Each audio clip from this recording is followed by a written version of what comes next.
살아남는 이들 제29장 그리스도께서 십자가에 달리심. 하나님의 귀하신 아들 그리스도께서 십자가에 못 박히시기 위하여 사람들의 손에 넘겨졌다. 각처에서 온 제자들과 신도들은 갈바리로 가시는 예수를 따르는 무리들과 함께 섞여 있었다. 예수의 모친도 사랑하는 제자 요한의 부축을 받아 거기에 있었다. 그 어머니의 마음은 말할 수 없는 근심으로 가득 차 있었으나 그도 또한 제자들처럼 예수께서 당신의 권능을 행사하여 원수들 앞에서 하나님의 아들임을 나타내셔서 그 비참한 광경을 면하시기를 바랬다.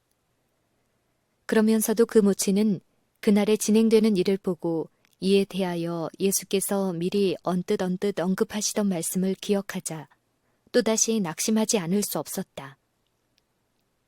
예수께서 빌라도의 집문에서 나오시자마자 바라바라 하는 사람을 위하여 준비하였던 십자가를 가져다가 그리스도의 상하고 피 흐르는 어깨 위에 지웠다. 그리고 예수와 함께 처형될 바라바의 동료들의 어깨에도 십자가를 지웠다. 구주께서는 자신의 십자가를 지고 몇 대의 매를 맞으시고는 심한 출혈과 피로와 고통으로 기절하여 땅에 쓰러지셨다. 예수께서 깨어나시자 다시 십자가를 그의 어깨 위에 지운 다음 강제로 걷게 하였다. 주께서는 비틀거리며 다시 몇 걸음 나아가시다가 그 무거운 십자가를 지신 채 의식을 잃고 땅에 넘어지셨다. 처음에 그는 사망했다는 선언을 받았으나 마침내 다시 소생하셨다. 제사장과 관원들은 고통을 당하는 그들의 죄수를 조금도 동정하지 않았으나 예수께서 십자가를 더 이상 지고 갈 수 없다는 것을 깨달았다. 그들이 어떻게 할까 궁리하고 있던 차에 마침내 반대쪽에서 오는 구레네 시몬이라는 사람을 만나 제사장의 사주에 따라 그를 붙들어 그리스도의 십자가를 억지로 지게 하였다. 시몬의 아들들은 예수의 제자였지만 시몬은 그때까지 예수와 아무런 관계도 없었다. 큰 무리가 구주를 따라 갈바리까지 갔다. 그 중에 많은 사람은 예수를 욕하고 조롱하였지만 어떤 이들은 울며 예수의 훌륭하신 일에 대하여 이야기하였다.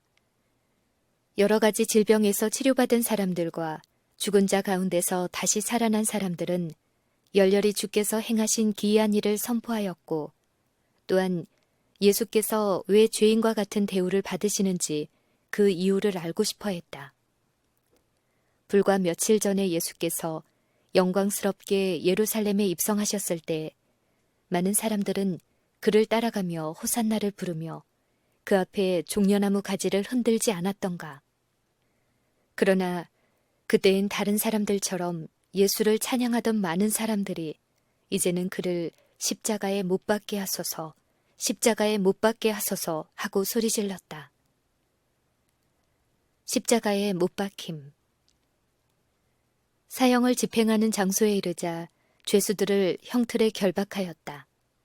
두 강도는 저희 두 팔을 십자가 위에 펴서 결박하는 자와 싸웠으나 예수께서는 아무 저항도 하지 않으셨다.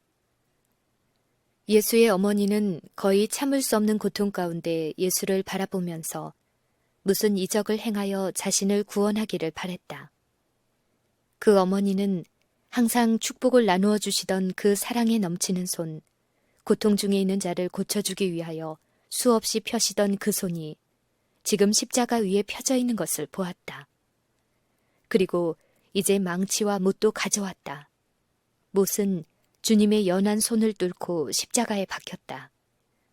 비분에 쌓인 제자들은 기절한 예수의 어머니를 그 참혹한 장소에서 모시고 떠났다. 예수께서는 아무런 불평도 하지 않으셨고 그의 얼굴은 창백하고 침착하였으나 이마에는 큰 땀방울이 맺혔다. 예수의 얼굴에서 흐르는 죽음의 땀방울을 측은히 여겨 씻어드리는 손도 없었고 그분의 인간적 마음을 위로하고 동정하는 말이나 불변의 충절을 가지고 곁에 있는 사람도 없었다. 예수께서 홀로 그 포도즙 틀을 밟으실 때 만민 중에 그와 함께한 자가 없었다.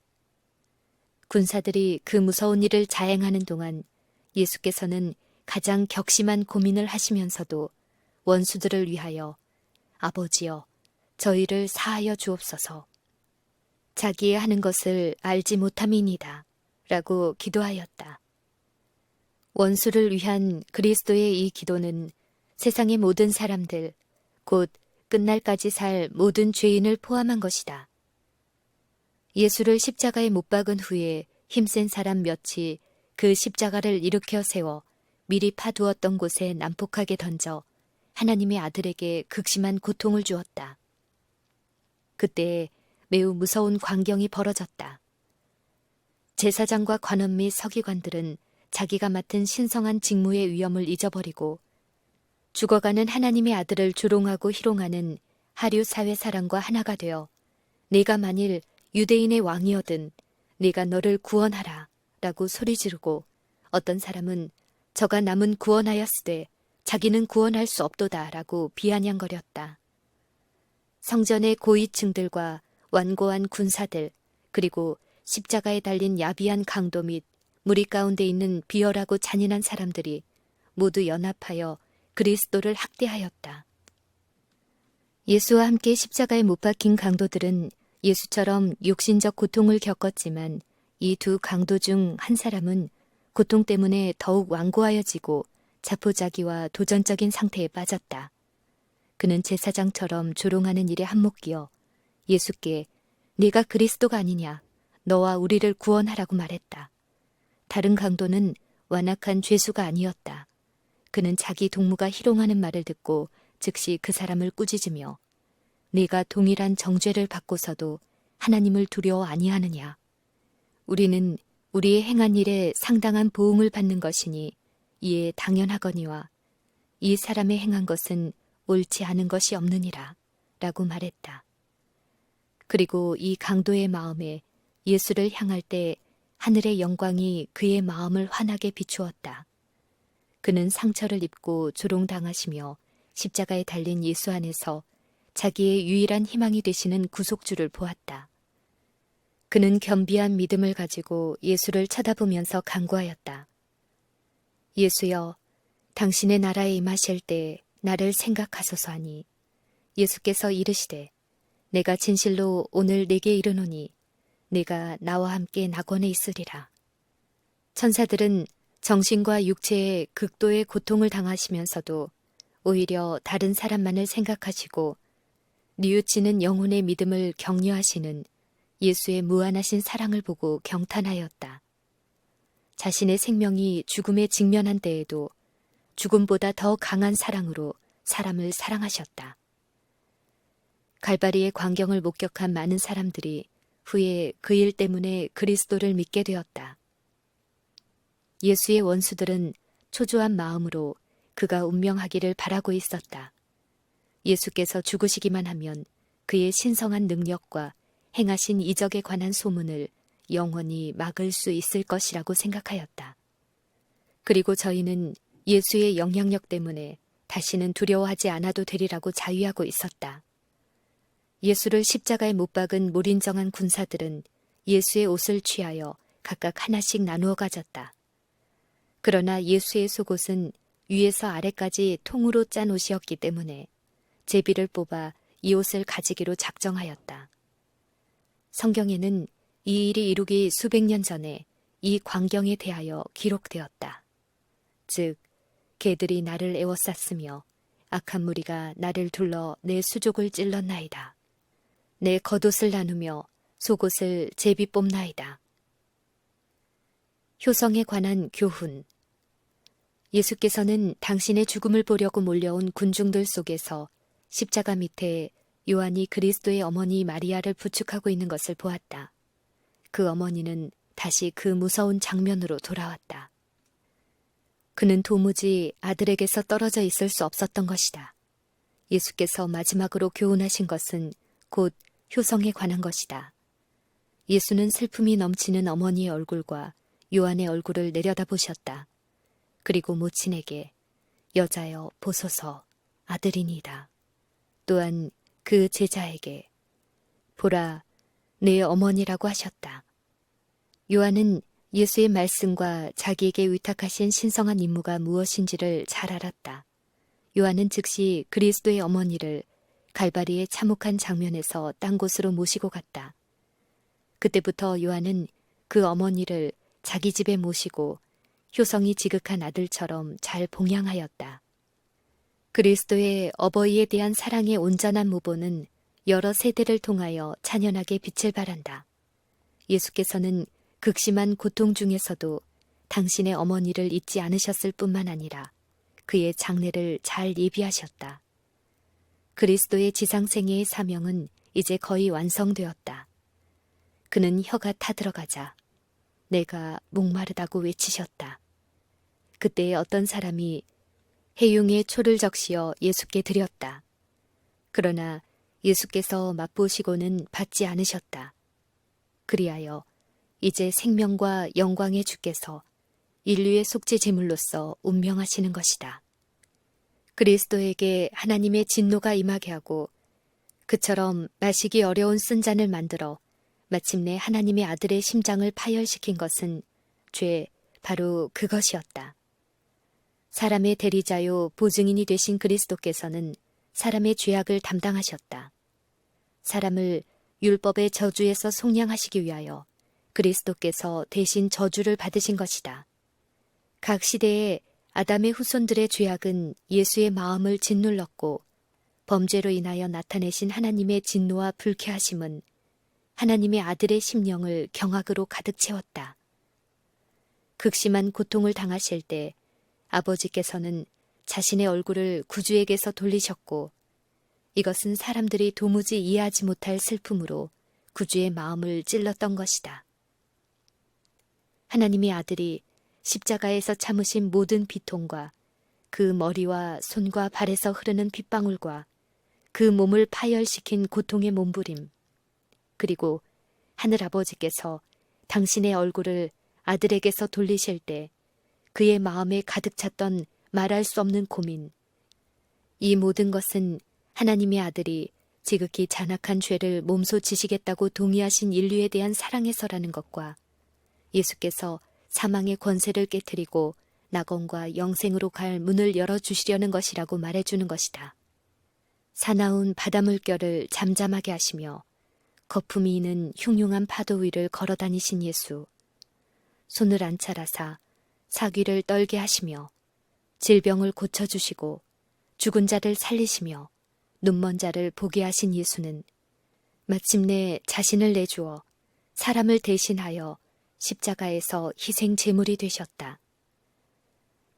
죄를 담당하신 예수께서는 죄악의 법적 형벌을 받으셨고 사람을 위하여 죄 그 자체가 되셨다. 사단은 맹렬한 시험으로써 예수의 마음을 괴롭혔다.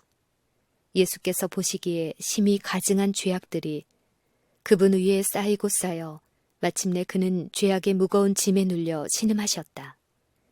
그 두려운 시간에 인성을 가지신 예수께서 떠신 것은 이상한 일이 아니다. 천사들은 경의에 찬 눈으로 하나님의 아들의 절망적인 고민을 바라보고 있었다. 예수께서는 마음속에 당하신 고통이 육신의 고통보다도 너무 커서 육신의 고통은 별로 느끼지 못하셨다. 하늘의 천사들은 그 무서운 광경을 차마 보지 못하고 얼굴을 가리웠다. 무생물계도 모욕을 당하시고 죽어가는 저희 창조주를 동정하였다. 태양은 그 두려운 광경을 목도하기를 거부했다. 햇빛이 정오에는 땅을 강렬히 비췄으나 갑자기 그 빛을 거두어 버렸다. 흑암은 장례식의 휘장처럼 완전히 십자가와 그 주위를 완벽하게 뒤덮었다. 이 흑암은 3시간 동안이나 십자가를 덮고 있었다.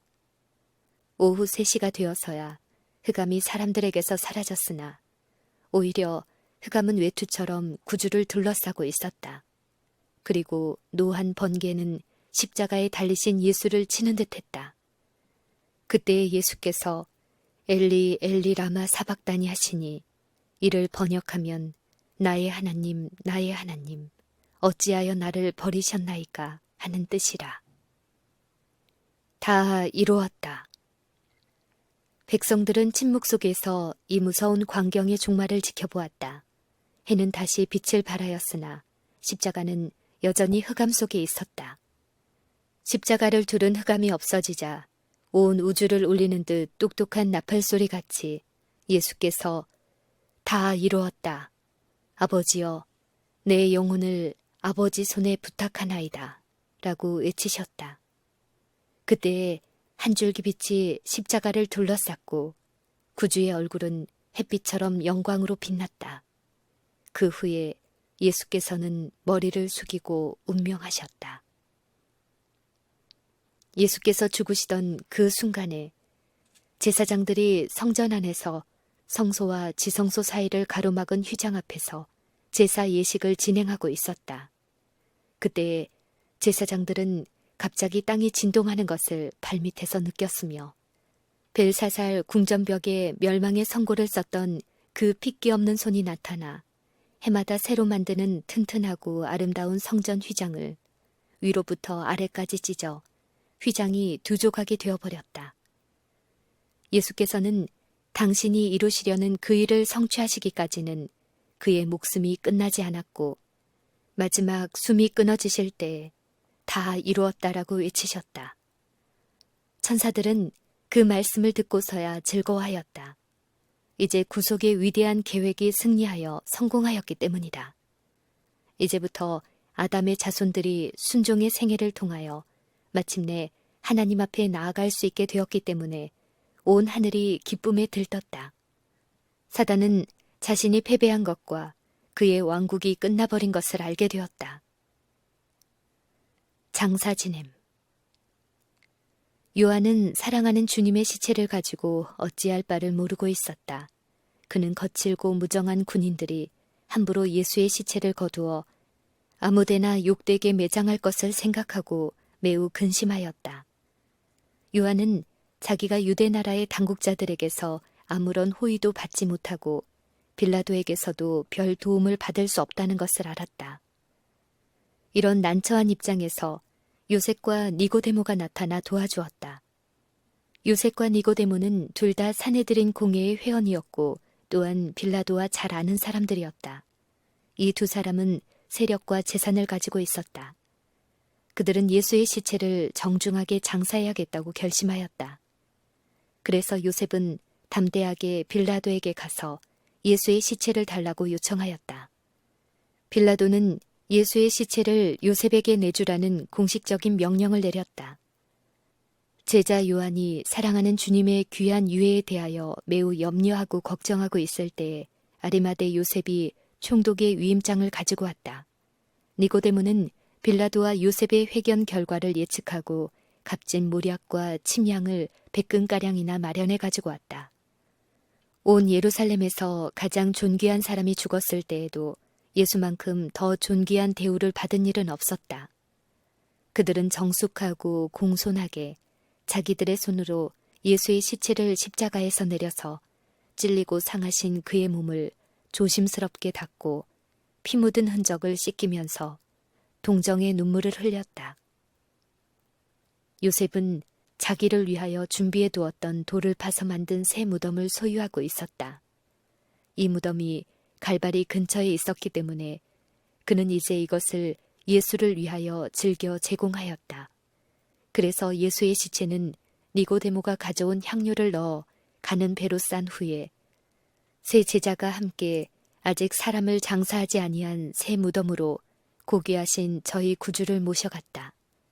그들은 찢어지고 상한 수족을 거두고 상한 손을 박동이 그친 가슴 위에 접어들였다. 갈릴리 여인들은 사랑하는 저희 스승 예수의 시체가 어떻게 되었나를 보려고 무덤에 가까이 왔다가 무덤에 큰 돌을 굴려 막아놓은 것을 보고는 하나님의 아들이 그 속에 누워 계신 줄을 알고 돌아갔다. 이 여인들은 최후까지 십자가 앞에 있었고 또한 최후까지 그리스도의 무덤에 있었다.